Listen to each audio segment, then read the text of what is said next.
नमस्कार, बहुत स्वागत है आपका हिंदी खबर में। मैं हूं आपके साथ सुनील सिंह पौरुष। विधानसभा चुनाव 2022 के दौरान मतदाता सूची से हटाए गए लोगों के नामों की अगर बात की जाए तो इन सूची के नामों को लेकर अखिलेश यादव की एक बार फिर से टेंशन बढ़ गई है।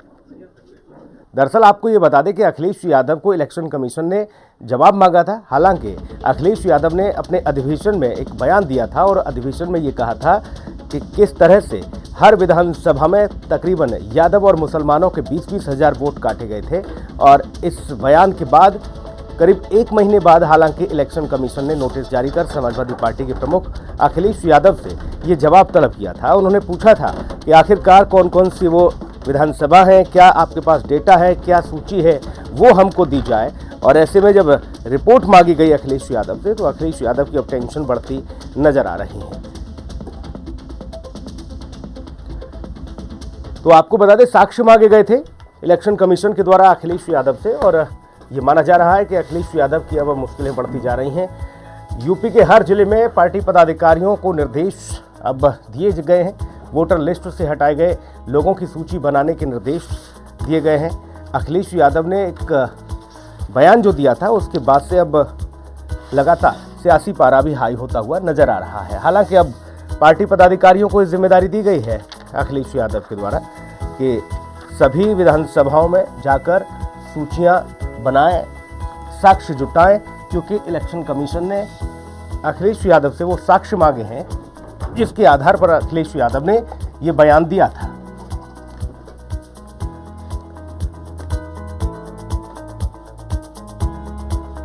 हालांकि कहा यह भी जा रहा है कि आरोप जो लगाए उसके बाद मुसीबत में फंस गए अखिलेश यादव और अब इलेक्शन कमीशन ने अखिलेश यादव के बयान पर जवाब जब मांगा, इलेक्शन कमीशन की तरफ से अखिलेश यादव को नोटिस भेजकर साक्ष्य मांगे गए।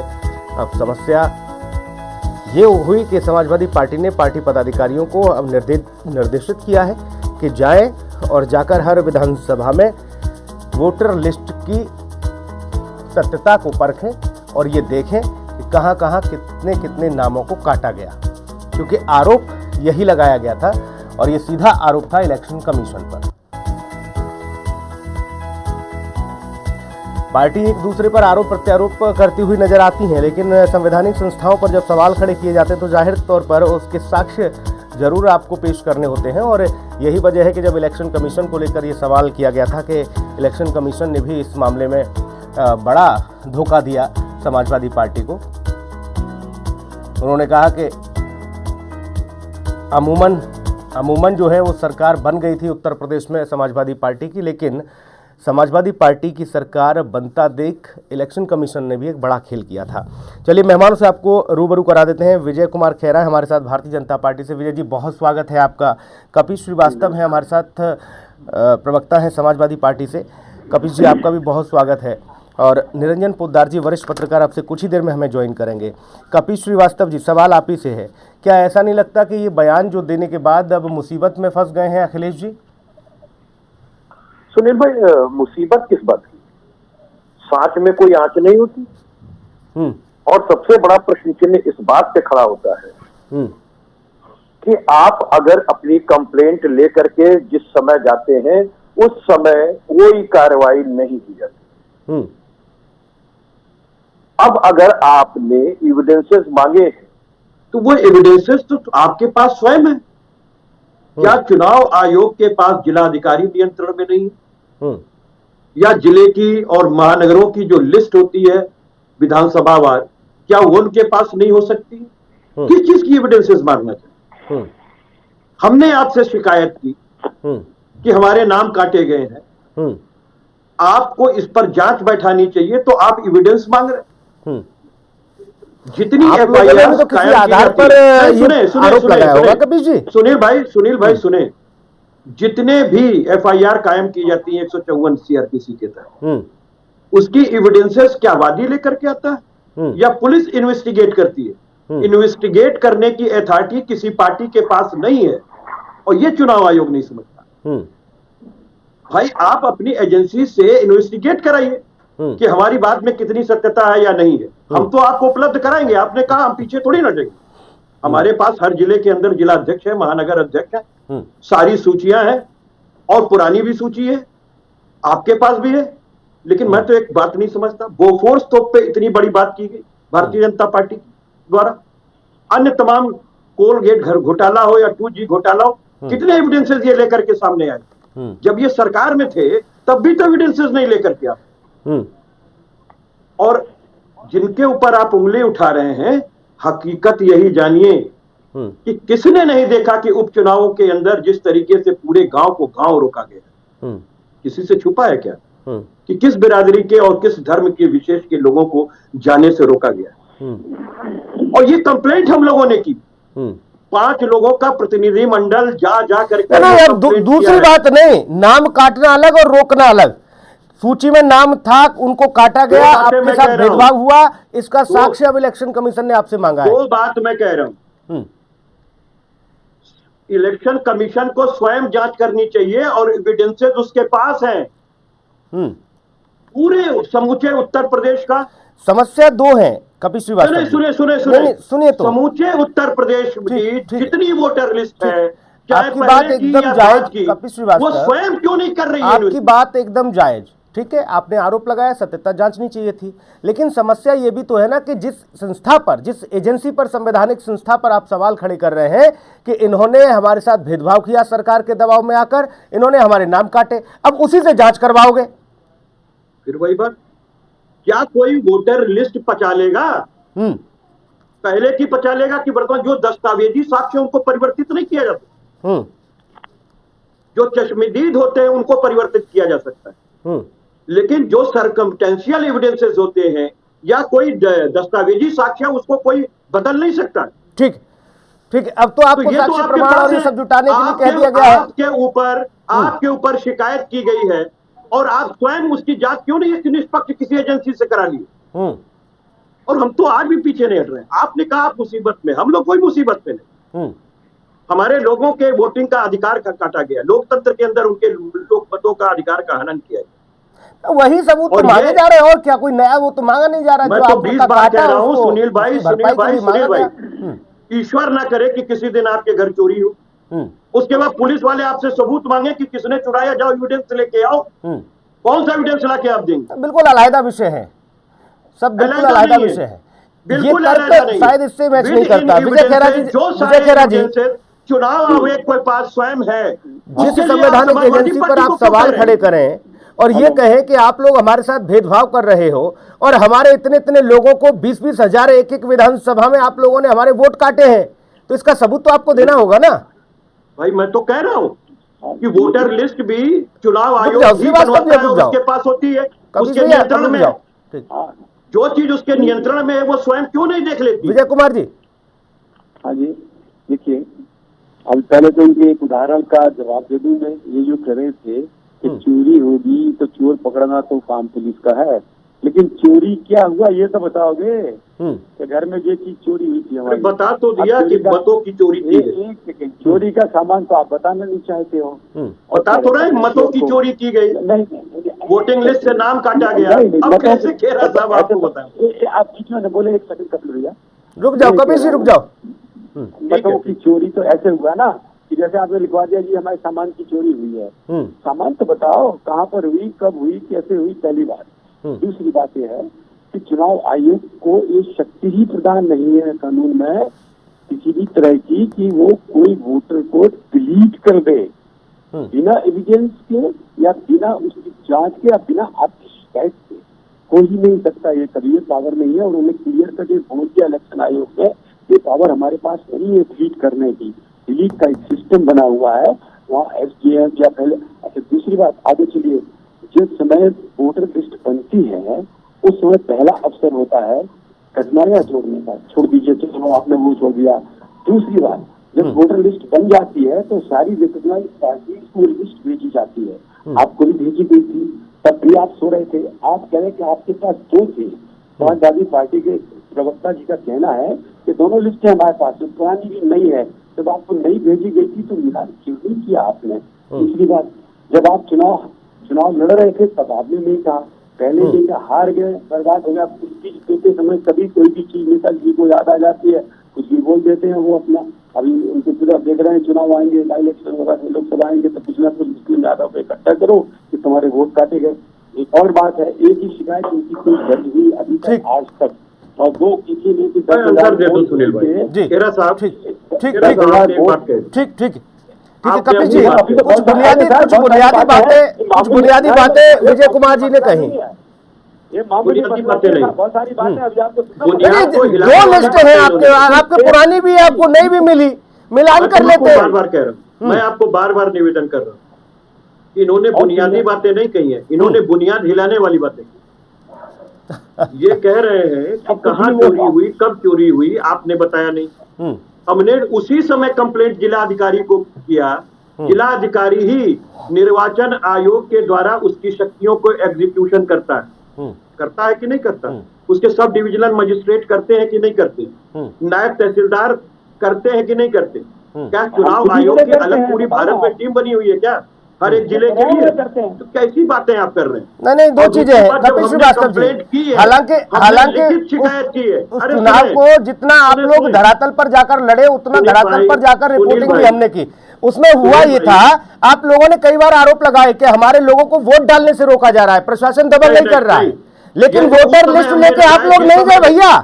नहीं नहीं नहीं नहीं नहीं, जिस समय वोटिंग पड़ी उस समय रोका गया, वो एक अलहदा आरोप था।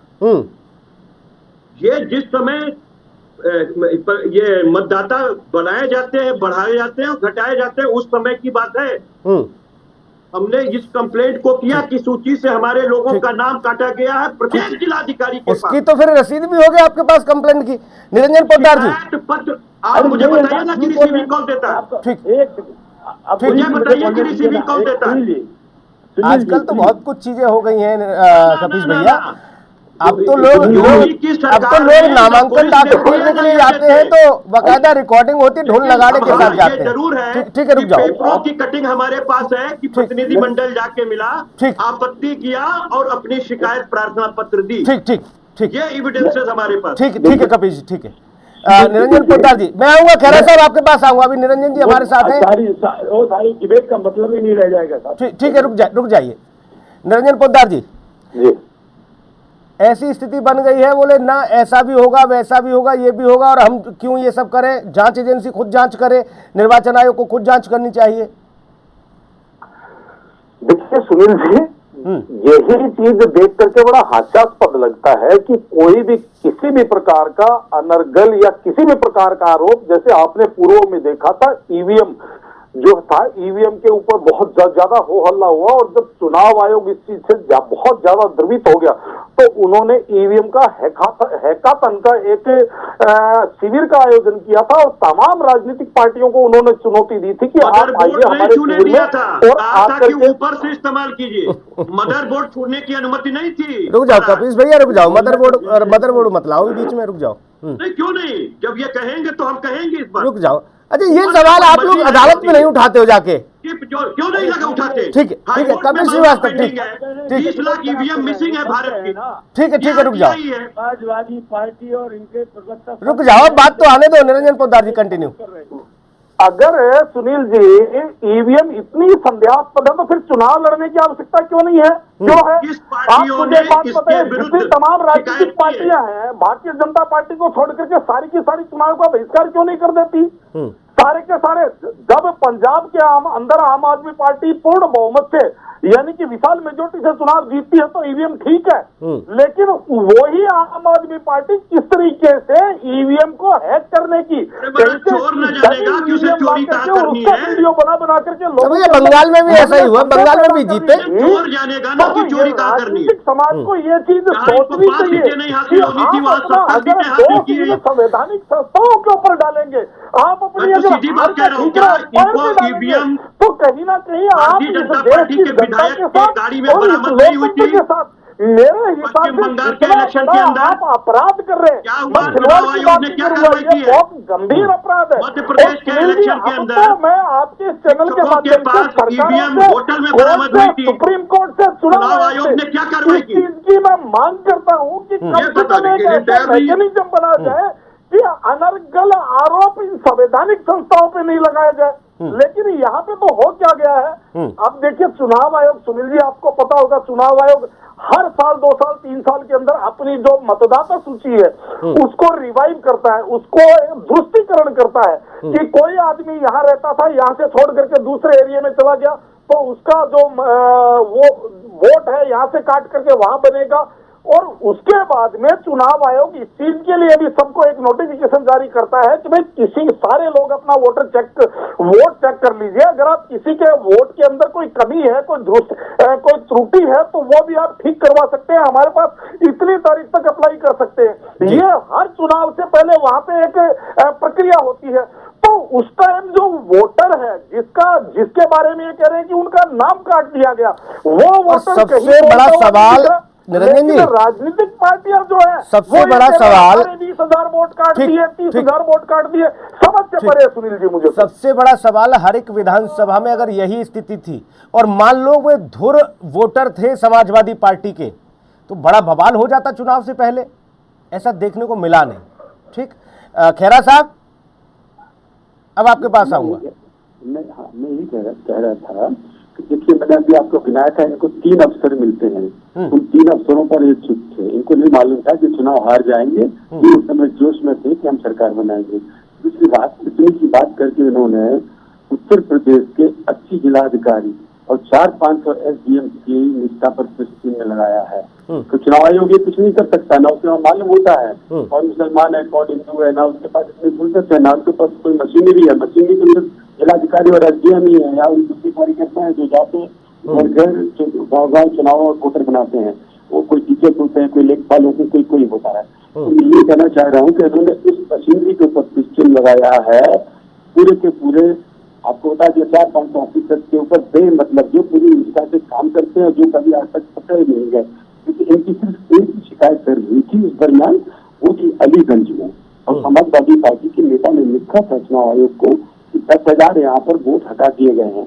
उसकी तुरंत जांच हुई थी और वो पूरी की पूरी गलत पाई गई, पूरी वाली चुपचाप बैठ गए। उसके बाद झूठी शिकायत करके उनको ये सोच रहे थे कि हम झूठी शिकायत करेंगे, उसका कुछ तो माहौल बनेगा। लेकिन चुनाव आयोग इतना समय निष्ठावान और सतर्क आया है कि वो तुरंत एक्शन लेता है, चाहे कोई राजनीतिक पार्टी हो।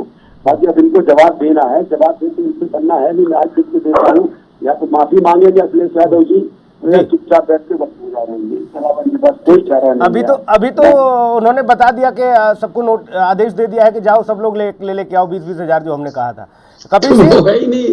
कपिल जी देखिए सुनील भाई, सबसे पहली बात तो ये मुझे एक बात में जवाब दे दूं। कपिल जी एक बात और मैं जोड़ दूं, फिर आप दोनों सवालों के जवाब दे दीजिएगा। इलेक्शन कमीशन के पास जो डेटा रहता है, हालांकि वो तो हर तरह से हम लोग भी इकट्ठा करते हैं कि हाँ मुस्लिम मतदाता कितने, दलित कितने, सामान्य कितने, ये कितने, वो सारी चीज़ें आती हैं चुनाव में। लेकिन 3 कैटेगरी रहती हैं, पुरुष मतदाता, महिला मतदाता और जो थर्ड जेंडर वाला मसला रहता है। इसके अलावा तो कोई ऐसा आता नहीं कि नहीं ये यादव हैं तो इनका अलग करो, ऐसा तो नहीं होता। हाँ, तो इन्होंने तो डीएम पे क्वेश्चन लगाया है ना, 80 डीएम पर, 80 डीएम का भी नाम है, कपीश के आगे श्रीवास्तव लिखा हुआ है, सबको मालूम है सामान्य है और हम कायस्थ जी। कपीश जी, तो आपके पीछे सिंह लिखा है, सबको मालूम है कि आप क्षेत्रीय हैं जी। अब तो बहुत से लोग लिखने लगे हैं जी। लेकिन एक अमूमन एक बात कही जी, देखिए बात इस चीज की, अभी इन्होंने कहा खेरा साहब ने कि 70-80 जिलाधिकारी और 500 SDM के ऊपर इन्होंने निष्ठा पत्र चिन्ह। अरे उनकी निष्ठा सरकार पर है, हम तो सरकार की निष्ठा पर प्रश्न चिन्ह खड़ा करें कि उन्होंने प्रेशराइज किया है ये, और सरकार के हाथ में तो है ही नहीं। हम समय पे पेश भी करेंगे, कलेक्ट हो रहे हैं, ऐसे ही हवा में नहीं है सारी चीज। और मैं आपको बार बार ये निवेदन करना चाहता हूं कि जब नाम बढ़ाने की और कटाने की बात आती है, अंत में जो इनके अधिकारी बैठते हैं वो उन नामों को शामिल करना चाहते हैं तो करते हैं, नहीं तो हटा दें। ये कौन सी बड़ी बात? अरे ये फॉर्मूला कपिल जी, ये फॉर्मूला वहां लागू नहीं होता जहां सत्ता परिवर्तन होता है। मैं दूसरी बात का जवाब दे दूं, पहले निरंजन भाई जी, उन्होंने एक बात कही कि चुनाव आयोग ने कहा आओ भाई सब लोग हमारे ईवीएम को चेक करें, लेकिन उसने कहा कि आप इसको छू नहीं सकते, अब ऐसे हैक कर लेकिन इनको ये नहीं पता कि 20 लाख ईवीएम मिसिंग है, आरटीआई है इस पर, और इस पर केस चल रहा है। सरकार बता नहीं पाई कि वो 20 लाख ईवीएम कहां बरामद हुई और कहां से बरामद होगी या गायब नहीं। जिस देश का लोकतंत्र ईवीएम पर टिका हो और 20 लाख ईवीएम मिसिंग हो, तो आप सोचिए कि लोकतंत्र के मताधिकार का क्या प्रयोग करवा रहे होंगे। ये आपके सामने छुपा नहीं है। बनारस के अंदर 3-3 गाड़ियां बदलते हुए पकड़ी गई थी कि नहीं पकड़ी गई? एक्शन भी हुआ था। मैं एक बात ये कह रहा हूं कि जो चीजें सामने हैं, इससे पहले जब यूपीए की सरकार थी, यही ईवीएम, यही भारतीय जनता पार्टी के नरसिम्हा राव साहब जो इनके राष्ट्रीय उपाध्यक्ष हैं, उन्होंने पूरी किताब लिखी जिसका इनॉग्रेशन किया था आडवाणी साहब ने। उस समय कैसे हक होती थी? मैं तो इस बात को कह रहा हूं कि इस देश के अंदर लोकतंत्र तभी सुरक्षित है जब आप राजनीतिक दलों की बातों को माने। 21 राजनीतिक दल, कांग्रेस समेत, की निष्ठा विश्वास नहीं है ईवीएम पे, और अमेरिका के अंदर भी नहीं होता। जिस जापान के अंदर इस ईवीएम की खोज की गई वो जापान नहीं करा था। क्या आपत्ति है? अच्छा, मसला अब है क्या, ये बताओ थोड़ा स्पष्ट। ईवीएम मैं तो सीधी बात आपको कह रहा हूं, इसका जवाब ये दे लें कि इनके नेताओं ने क्यों ईवीएम पे किताब लिखी। इसको लेकर के वोटर लिस्ट में नाम काट दिया हमारे सरकार के दबाव में। नहीं, हम तो भाई देखिए, निरंजन भाई ने जो बात कही उसकी तो बात कही, वही बात इससे कही ना पहले दादा। वो सारी बातें आ गई। जो निर्वाचन आयोग ने आप लोगों को निमंत्रण भेजा था वही तो कहा उन्होंने। जब नाम बढ़ाने के लिए समय दिया जाता है, अधिसूचना जारी होती है, वो हमारे सारे जिलाध्यक्ष, नगर अध्यक्ष और हमारी जो टीम पूरी है जिलों के अंदर, वो समस्त टीमें एक्टिवेट होती हैं। जिनका नाम कटा होता है उनका देती भी है, और जिनका नाम स्वर्गीय हो गए हैं या किसी तरह से विधानसभा क्षेत्र से बाहर रह रहे हैं, वो सारी चीजें हम लोग भी देते हैं जी। लेकिन ये तो प्रशासन के ऊपर है ना कि वो किन नामों को शामिल करेगा, नहीं उस पर हमारी आपत्तियां हैं और समय पे रहेंगे, एविडेंसेस भी देंगे। ठीक, लेकिन वो नाम हटाए गए और नहीं लिए गए। ठीक, सुनील जी, सबसे पहले मैं इनकी बात का बहुत शांतिपूर्ण जवाब दूंगा। बस इनसे निवेदन है कि बीच में निवेदन है कपिश जी से हाथ जोड़कर, भैया बीच में ना बोलिएगा। हाँ, देखिए ऐसा बात नहीं है भाई, गलत बोलेंगे तभी। जी सुनील जी, मैं बात करूं? जी निरंजन जी। हाँ, देखिए ऐसा है सुनील जी, ईवीएम बिल्कुल खराब है, चुनाव आयोग भी प्रभावित है, सारी चीजें ठीक है, लेकिन चुनाव से पहले समाजवादी पार्टी और तमाम विपक्षी दल पूरी ताकत लगाता है, जीत के दावे करता है कि हम 400 सीटें जीत करके आएंगे। जब इनको ये पता है कि सारी की सारी चीजें मैनिपुलेट हो चुकी, तो फिर मुझे एक बात बताइए, 400 सीटों का दावा कैसे हो गया? नंबर 1। उसके बाद में यही कपिल श्रीवास्तव जी कभी कहते हैं कि हमने हारे कहा, हमारे तो 12% वोट बढ़े हैं। उसी ईवीएम से 12% वोटों को बढ़ने की बात करके, और ये कपिल श्रीवास्तव जी अपनी एक हिसाब से अप्रत्यक्ष जीत की बात करते हैं। अब बात आपकी हो गई। देखिए फिर भी रुक जाओ, ये तर्क तो निरंकर भाई आपके बात का जवाब देते। ठीक है, रुक जाओ। नहीं, एक मिनट मेरी जहाँ हमारा 26% मत बढ़ना चाहिए था, वहाँ 13% बढ़ा। लो भाई, ये चोर जानता है कि चोरी किसके घर में करनी है और कब करनी है। एक आपको हास्यास्पद बात और बताऊंगा सुनील जी, अगर आप मुझे जी निरंजन जी, तो आपकी बात है सुनील भाई, पार्टियों को ईवीएम पर भरोसा नहीं है और आप जबरदस्ती ईवीएम को लेकर रुक जाओ भैया, रुक जाओ। सवाल नहीं कर रहा। अरे रुक जाओ कपिल जी, कराइए ना कपिल जी, रुक जाओ। जापान कपिल जी की आवाज थोड़ी देर के लिए शांत करो। सवाल नहीं होता। आवाज बंद कराइए कपिल जी। सुनिए तो सही, कपिल जी सुनिए तो सही। अभी परसों सुनील जी एक टीवी चैनल के ऊपर मैं डिबेट में था, और वहां आम आदमी पार्टी का एक ऑफिशियल प्रवक्ता वो क्या कह रहा था कि जब वो इसी मामले में फंस गया तो वो कह रहा कि राज्य चुनावों के अंदर ईवीएम प्रभावित नहीं होती है, लेकिन लोकसभा चुनाव में ईवीएम प्रभावित होती है। भाई साहब, मैं सुनकर के आश्चर्य रह गया, कुछ भी अपनी बात को कपिल जी को चुप कराइए ना, दादा ये नहीं सोचते हैं। कपिल श्रीवास्तव, आपको पूरा अवसर मिलेगा, आप अपनी बात तब रखिएगा। कपिल जी ऐसे नहीं करते, ऐसे नहीं होता, चर्चा ऐसे थोड़ी नहीं हो पाएगी। कौन क्या कह रहा है, क्या नहीं कह रहा, समझ में नहीं आ रहा। रुक जाओ, ठीक है। खेरा साहब, अब मसला ये है कि आखिर दोषी माना, आरोप लगाएं तो किस पे लगाया जाए। अब ईवीएम यहाँ बीच में आ गई, कभी कहते हैं कि 20 लाख ईवीएम जो है गायब चल रही हैं। ये सारी चीजें हैं आपके पास, आप एक मैदान जंग क्यों नहीं लड़ लेते हो निर्वाचन आयोग से जाके? बोले आओ भाई आप लोग हमसे ये डाटा मांग रहे हो तो आप लोग हमारे पहले पार्टी के हिसाब से आप लोग हमें हमारे सवालों के जवाब दो, ये भी कर लो एक बार।